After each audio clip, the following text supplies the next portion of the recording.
तब बहुत डर लगा। तब जब मैं बॉर्डर क्रॉस करने लगा, कहीं मेरी सांसें थम गई, मैंने भगवान बुलाने लगी कि भगवान। तो फिर उनको नहीं पता था जेल है। जब हम बाहर जाते थे तो मम्मी चलो हम कमरे पे चलते हैं, वो जेल को कमरा समझते थे। किस तरह से मतलब एक तरह से चली घर से बच्चों को साथ लेके, क्या सोच के चली वहाँ से, और फिर किस किस तरह से मतलब कहाँ से होते हुए तुम इंडिया में आई?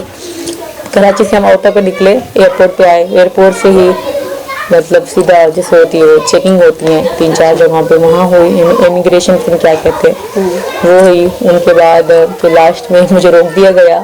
मेरे पास $300 थे टोटल, क्योंकि पाकिस्तानी पैसे नेपाल में नहीं चलते, इंडिया के चल जाते हैं, पाकिस्तानी रुपीज़ नहीं चलते। तो वहीं पे एयरपोर्ट पे ही कन्वर्ट करवाने पड़ते हैं। तो मेरे पास थे, तो एक सभा मैम थी वहीं पर वहाँ पे पाकिस्तान, हाँ एयरपोर्ट के अंदर मेन ऑफिसर थी। उन्होंने मुझे पकड़ रोक लिया, मतलब कि हाई रुक जाओ, और मतलब तुम फिलहाल क्यों जा रही हो, कैसे जा रही हो, दुबई क्यों नहीं जा रही, सऊदी अरब क्यों नहीं जा रही, नेपाल क्यों जा रही हो घूमने। मैंने कहा मेरे में सब कुछ ओके है, उन्होंने चेक कर सब चीज़ ओके है। तो उसने बोला कि नहीं फिर भी तुम्हें फी पासपोर्ट 10,000 हमें देने पड़ेंगे। अच्छा। तो उन्होंने घूस समझ लो, रिश्वत समझ लो, कुछ मुझसे पैसे ले लिए। फिर मेरे बच्चे उठा के खुद जहाज तक मुझे बिठाया उसने। अच्छा। उस औरत ने जी, हाँ।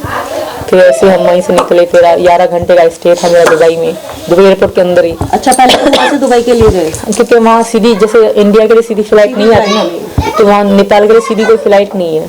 तो नेपाल बहुत कम लोग जाते हैं ना, दुबई इधर उधर लोग तो हर कोई जाता रहता है। मतलब पाकिस्तान से नेपाल बहुत कम लोग आते हैं। हाँ, तो इसलिए मतलब वो नहीं सकते। इंडिया के लिए भी फ्लाइट नहीं है सीधी।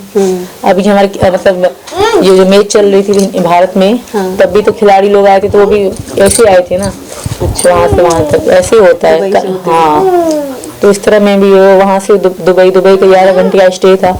अगली फ्लाइट काठमांडू के लिए 11 घंटे के बाद थी, तो मैं वहीं 11 घंटे क्या किया फिर तुमने वहाँ पे? वहाँ बच्चों के साथ बैठे रहे, लेटे रहे। रात का समय था, एयरपोर्ट पे। हाँ, वहाँ वाईफाई चल रहा था फ्री का। हम लोग फोन में यूट्यूब चला रहे थे। पबजी खेल रहे होंगे थोड़ी? हम पबजी में यूट्यूब चला रहे थे हम लोग फ्री में वहीं बैठ के। अच्छा। वहाँ ये चीज़ बहुत अच्छी लगी मुझे कि फ्री का वाईफाई चला लो। इसका तुमने फायदा उठाया? हाँ, इनसे चैटिंग करी, क्योंकि वीडियो कॉल नहीं होती फ्री के वाईफाई में। उनको बता दिया था कि मैं आ रही हूँ? उनको सब पता था, सचिन के साथ कांटेक्ट में थी मैं। अच्छा। हालांकि उस दिन इमरान खान को पकड़ा गया था, तो पाकिस्तान के फुल नेटवर्क बंद कर दिए गए थे इंटरनेट के। तो उन्होंने मुझे नंबर पे कॉल करी थी कि कहाँ हो, निकली हो कि नहीं निकली हो। मैंने कहा निकल रही हूँ। अच्छा। लेने गए थे ना फिर? नहीं, ये कहीं ना कहीं मैं इनसे लड़ रही थी, क्योंकि मैं थक गई ना बहुत ज़्यादा नेपाल में। तो मैं इनके साथ रो रही, मैंने कहा तुम क्यों नहीं आए, मैं बहुत थक गई। मैंने कहा बहुत थक गई हूँ।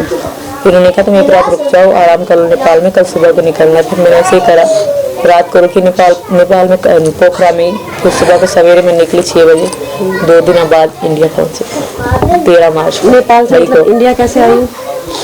काठमांडू उतरी, काठमांडू से वेन पकड़ी, वेन पकड़ के पोखरा आए। पोखरा से सब निकाल के बस जाती है भारत के लिए। अच्छा। एक बस आती है, और पता नहीं किस तरह जैसे टूरिस्ट जो आते हैं ना, टूरिस्ट, वो बस आती है। तो उसी बस पे हम लोग यहाँ तक आए, नए बच्चे। और इन्होंने बात करी, टिकट इन्होंने कराई थी फोन पे। फिर सचिन जी कहाँ मिले तुम्हें? यहाँ गाँव में? गाँव में। तो तुम गाँव तक अकेले आई हो? हाँ, इनके रोड तक फलीदा कट तक मैं आई बस पे। यहाँ से बस गुजरती दिल्ली के लिए ना। अच्छा। तो उसी बस में मैं थी, और दिल्ली जा रही थी ना बस। तो आगे स्टॉप पे आके धावा बोला सचिन जी के। बिल्कुल, ये तो गलत बात है। लेने जाना चाहिए था। हम पे पैसे की बहुत तंगी थी, इस वजह से इनको मैंने आने नहीं दिया, क्योंकि हम 1 महीना पहले इतना खर्चा कर चुके थे, मिल चुके थे। तो ऊपर से पीछे एक कमरा ले लिया इन्होंने, कमरे की सेटिंग कर ली, 4 पहिया बर्तन ये चीज़ें ले रहे थे। जब तुम्हारा सफर पाकिस्तान से इंडिया तक का हुआ और रास्ते में परेशानी भी आई हो बहुत ज्यादा, उस समय तुम्हें पछतावा तो नहीं हुआ कि मैं क्यों गलत आ गई? मुझे कोई ये खुशी थी कि कब जाऊंगी, कब पहुंचूंगी। तब बहुत डर लगा। तब जब मैं बॉर्डर क्रॉस करने लगा, कहीं मेरी सांसें थम गई, मैंने भगवान बुलाने लगी कि भगवान कुछ उल्टा पुल्टा ना हो जाए, सब भला हो, सब सीधा हो, मैं सब कुछ छोड़ छाड़ के बेच बाज के। ये ख्याल नहीं आया कि मैं वापस जाऊं? ना, वापस जाने का कभी भी नहीं है। कभी याद भी नहीं। सचिन के साथ मैं इतनी खुश रह रही थी अपने कमरे में, हालांकि हम पे बहुत मतलब गरीबी थी, बट मैं इतनी खुश थी कि कभी मुझे पाकिस्तान की याद भी नहीं आई। तब तो कभी मैंने सोचा भी नहीं कि हाँ ये चीज़ है। बस मैं खुश थी, इतनी खुश थी। हम दोनों बहुत अपनी खाना बनाना, रोटी बनाना, सब कुछ चीज़ करके आते थे। 8 बजे रात को मैं खाना बना के तैयार रखती थी, फिर सुबह को 8 बजे चले जाते थे, दोपहर में आते थे 3 बजे। तो बहुत अच्छी ज़िंदगी बीत रही थी हमारी। जी। तो शुरू में जब आए किसी को पता ही नहीं चला था तुम्हारा? नहीं, कभी नहीं वहाँ पे चला जैसे था। आए सब लोग कहते थे तुम तो मतलब मुसलमान ही हो। हाँ, ये मैं किराए पर रहती थी। मैंने कहा हाँ, बट मैं अब हिंदू हूँ, मेरे सचिन से मोहब्बत में हिंदू बन चुकी हूँ। मैंने हिंदू- क्योंकि मेरे सूट सलवार थे ना, साड़ी नहीं थी मेरे पास, एक दो साड़ी थी, वो भी मुझे पहनना सही से नहीं आती थी। तो मुझे कहते तुम मुसलमानी क्यों हो, मुझे मतलब लगाती सिंदूर हो, पहनती मंगलसूत्र, तुम्हारे कपड़े मुसलमानों जैसे क्यों है। अच्छा, मैं कहती बस पहले के हैं। कपड़े वही होंगे जो वहाँ से लाए होंगे हाँ, तुम पाकिस्तान से? हाँ वही थे मेरे वही पास। पहनते हो? Suit salwar frock. कितने दिन रहे तुम वहाँ पे किराए पे? 2 महीने। 2 महीने। हाँ, अच्छा, तो वहाँ पे फिर इनकम ऑफ सोर्स क्या था तुम्हारा? वही इंडिया कमाने जाते थे ना कुछ। बस उसी हाँ, काम चल उसी रहा से था। काम चल रहा फिर यहाँ कब आए? यहाँ ये सब चीजें होने के बाद, जेल के छूटने के बाद। अच्छा, पहले वहाँ से मतलब जब पुलिस को पता चला कि तुम पाकिस्तान से आई हो, उसके बाद यहाँ पे हाँ, आए? पुलिस को पता ऐसे चला, हम मतलब सब लोग मुझे वहीं पे लोग कहते थे मोहल्ले के कि तुम्हारे बच्चे बड़े हैं, तुम स्कूल बिठा दो। तो मैं इनसे लड़ने लगी 2 दिन तक। मैंने कहा तुम बच्चे स्कूल भेजो, क्या नहीं भेज सकते, मजबूरी है समझो। मैंने कहा नहीं समझना, तुम वकील हायर करो। मैंने कहा हम कानूनी तरीके से करेंगे सब कुछ। तो मैं इनसे लड़ रही थी।